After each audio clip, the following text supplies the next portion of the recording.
Does your aim look like this? Well, I'm a two-time world champion with 10 plus years of pro player experience, and I'm here to help you guys get your aim to the next level. Let's get it. We got 5 big tips to break down, and you're not going to want to miss the last one. To start off right away, this is one of the most important things when it comes to, I guess, shooting straight and being consistent with your shot.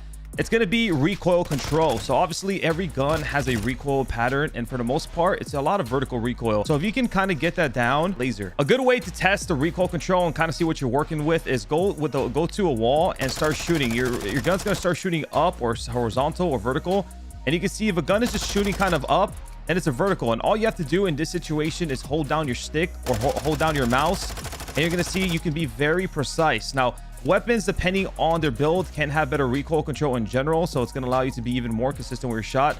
But understanding that recoil pattern at first is extremely important. So once you understand that recoil control, you're able to really laser a guy across the map. For example, this is an SMG. It does have a little bit of a horizontal kick, but it's mainly vertical. And when it's mainly vertical, I get to do things like this. So this is like kind of trial and error. When you're shooting, you're going to get a lot better at it, but you're going to start to realize like a lot of weapons in Call of Duty just requires you to hold down your stick or your mouse. So therefore to just hit those really long range shots. And at first you might struggle with this a little bit, but you're over time, it's going to become more like muscle memory, and you're gonna do things like that. Now for the next big tip that all the pro players use very effectively, and it's something that if you're not doing, you are going to get killed a lot and just not be on a high level of performance, and that is centering. Now I talk about this in many videos and in the previous years. Centering is so essential to be like basically on your target, ready to fire, but on top of it, you're not having to re-snap. So like for example, when I'm maneuvering around the map, centering is essentially just ready, like it's centering in the middle and getting ready on my target. So you see how like I turn around this corner, I'm centered. A good example of bad centering is maybe doing this. Another example of bad centering is like instead of centering where you're maneuvering or like heading towards to, for example, like this is a good centering. Instead of doing that, you could be doing something like this.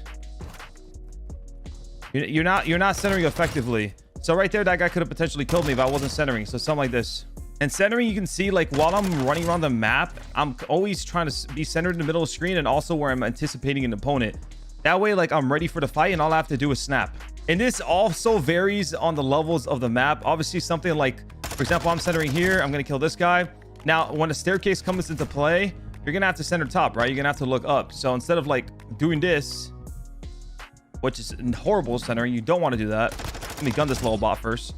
You're going to want to do this. See how like my centering, the difference? Now, this is a little bit of a muscle memory, and it does take time to really adapt and get used to, but this is going to be one of the most important things and something that's going to allow you to absolutely snap on your opponents and hit those crazy shots. Another big setting tip, and this is absolutely new, you want to go to your interface settings, and then you want to change center dot, and you want to put that on. And if you want, I used to put it on default, but now I have it on larger. And basically this is going to put this dot in the middle of the screen. Now this used to never be a thing, but this is also going to allow you to have even better centering, and you're always just ready. So you can see I'm centered without having my actual weapon out. If you're sprinting, you just always have that dot in the middle of your screen, basically centered and ready for action, and it's really good. But I'm telling you, man, centering is going to be a day and night difference, a night and day. It's going to be a completely different world once you really start getting your centering down. And you're going to see like, holy snap, I'm actually snapping on people. I'm actually, you know, playing a lot better. And this is something that I always preach and I tell people. And at a high level, if you watch pro players play, or some of the best players in the world play, you're going to notice their centering is absolutely incredible. And they're always centered and ready for action, because if not at a high level, man, the smallest difference, you know, half a second, a couple milliseconds could be all it takes for you to die or not get the kill. And then, yeah, boom, you're dead and you lose. And that brings me to the next tip. Tip number 3, we're going to be talking about using both sticks, basically shooting while strafing, and on top of it, rotational aim assist. Now, this is something that has been brought up in the past couple of years, and people are starting to talk about it more and more. This is obviously good for, you know, controller players who have aim assist, but this technique and just in general can also be used even if you're on mouse and key, because essentially what this is the fact that, one, we'll talk about the first thing. When you're shooting somebody, you always want to be strafing. Like anytime I'm shooting, I'm never doing this, like not moving. The only time I never move is if I'm in a head glitch, and even then I usually still move a little bit. So if I'm like this, like I'm still doing this, you know what I'm saying? 1, you become a harder target, obviously, but 2, when you're moving, you can make smaller adjustments easier. So if I'm doing this, it's all on the right stick, right? Which can be a little difficult, especially at certain ranges or certain gunfights. You know, you're relying heavily only on your right stick. The smallest minuscule mistake can, you know, make you miss.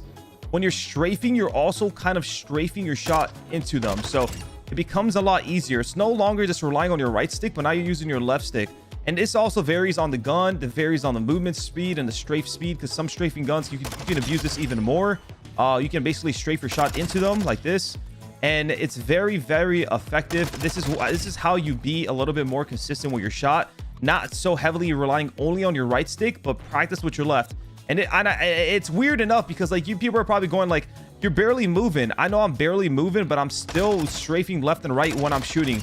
Even if it's a little bit, even if it's, you know, slowly, I'm doing it. And you got to practice this, make this muscle memory. And that's going to go into the next big thing. And it's considered a cheat code for controller players, and it's called rotational aim assist. So basically, what a rotational aim assist is when you're pre-aiming still, your aim assist pull isn't that good. As soon as you start strafing left and right, you're going to see like aim assist is getting pulled now. You see how it's getting stuck on him? I'm not moving my right stick at all, but you can see it's kind of sticking on him. So that's what kind of rotational aim assist is. You see how like it's kind of like following him a little bit?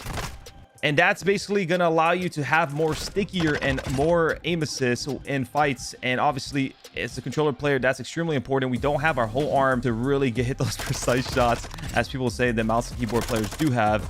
So this rotational aim assist is something you want to abuse. And that's why strafing, on top of making yourself a harder target, but like also allows you to be more consistent with your shot, it also allows you to have more aim assists, essentially rotational aim assists. And that is something you do want when you're on controller. You want that rotational aim assist so you can do things like that and just hit people with absolute lasers like this guy right here. Laser. Now for the next thing, I know this is sometimes maybe a no-brainer or a simple thing, but having settings is extremely important. I'm gonna be honest with you guys. If I have the worst settings, if I'm playing on a high sensitivity, you know, some of the worst settings possible, I'm sorry, I'm not going to be as good as the player I can be. I'm not going to be doing this and like being really consistent with my shot and lasering people. I'm definitely going to struggle a bit. So settings are extremely important. That's something we're going to be talking about right now and breaking it down a bit as quickly as we can. So obviously you guys won't miss like that. And as always, if you guys are enjoying the video, man, make sure to drop that like and subscribe. So we're going to be going through the important settings really quickly. Something I recommend, always play on a lower sensitivity, between 6 to 8 usually. And your ADS sense wants to be around a 1 ADS sense. So if you're playing a 6.6, for example, it wants to be around a 6 ADS sense. That's pretty much a good medium where it's like fast, but not too fast, and it's slow, but it's not too slow. 661 is kind of what all the pro players play for the most part. I used to be a pro player for 10 years, but now I like playing on a slightly higher sense just for fun. So I like 7.9. You want to make sure your target aim assist is on, of course. Aim assist type, Black Ops is recommended. This is kind of like a stickier aim assist, people say. I personally love default, but if you feel like you want to have more aim assists or test this out, go ahead. Dynamic is a must. Dynamic is going to be a pretty big game changer. And what I will say, and I say this with everybody, is that it might, if you're like a player who struggles with aim and you're not like really at the top of your level yet, this might feel weird at first. It's definitely gonna take time to get used to, but this really unlocks your full potential. And lastly, you want to make sure your dead zones are at a good level. So for example, my right stick minimum, you usually want to have it around default, which is 0.05. Usually when you have a higher dead zone, guys, your aim is going to start to struggle because you're going to have sort of an input delay that you input yourself because of this dead zone. Usually it is good for stick drift, but if you have to go over like a 0.10, like you're basically chalked. Anything high up here, man, your aim is going to get punished.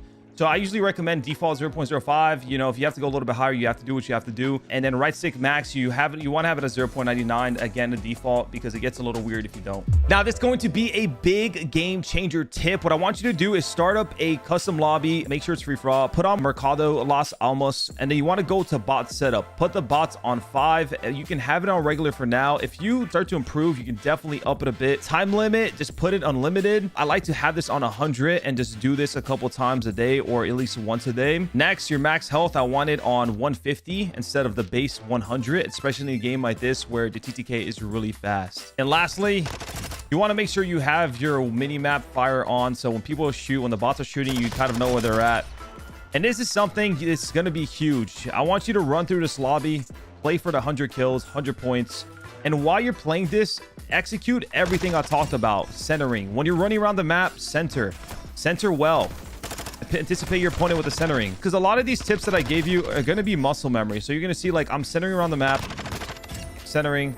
I know where my opponents are basically going to be, so this is a good way to practice your centering. So like, I know this guy's going to come around the corner. I know this guy's going to be here. And this is why you want to have your mini map on. This is a huge thing for free for all. You see it's 150 health, so TTK is a little bit longer than usual. I'm centering. Nice. So you can see like you get to center, like practice centering in general, but then also practice centering and anticipating your opponent. Play for the snap. Pretend like you don't know they're there. Do not go around the corner. Do not do this. Do not preem around the corner. Do not do this. I want you to practice your centering and snap. And then it goes to the next thing. Practice other things I talked about. Recoil control. Since there's more health, you have to shoot at your opponent for a little bit longer of time. Practice your recoil control. When you're shooting at people, remember, hold down your stick. This allows you basically everything I talked about, the first couple tips. This allows you to really practice it in muscle memory and execute them. When you're playing pubs or anything like, you know, whatever you want to play, it's going to be a lot harder if you're dying a lot. And if you're struggling with your aim, this is going to be a huge thing to do that's going to really help you improve, especially quickly. Because you have the idea, you understand what you have to do. So now it's just about executing. It's about reps. It's about muscle memory. You practice recoil control. You practice the centering. Again, while you're shooting, practice strafing left and right. Execute all these things with the right settings, and I'll guarantee you, you guys are going to improve drastically. It might take a little bit of time, but you're going to notice a big difference in your aim, and you're going to be amazed. Thank you guys so much for watching. If this helped you, make sure to like and subscribe, and we're going to be doing more tip videos in the near future, so don't miss it.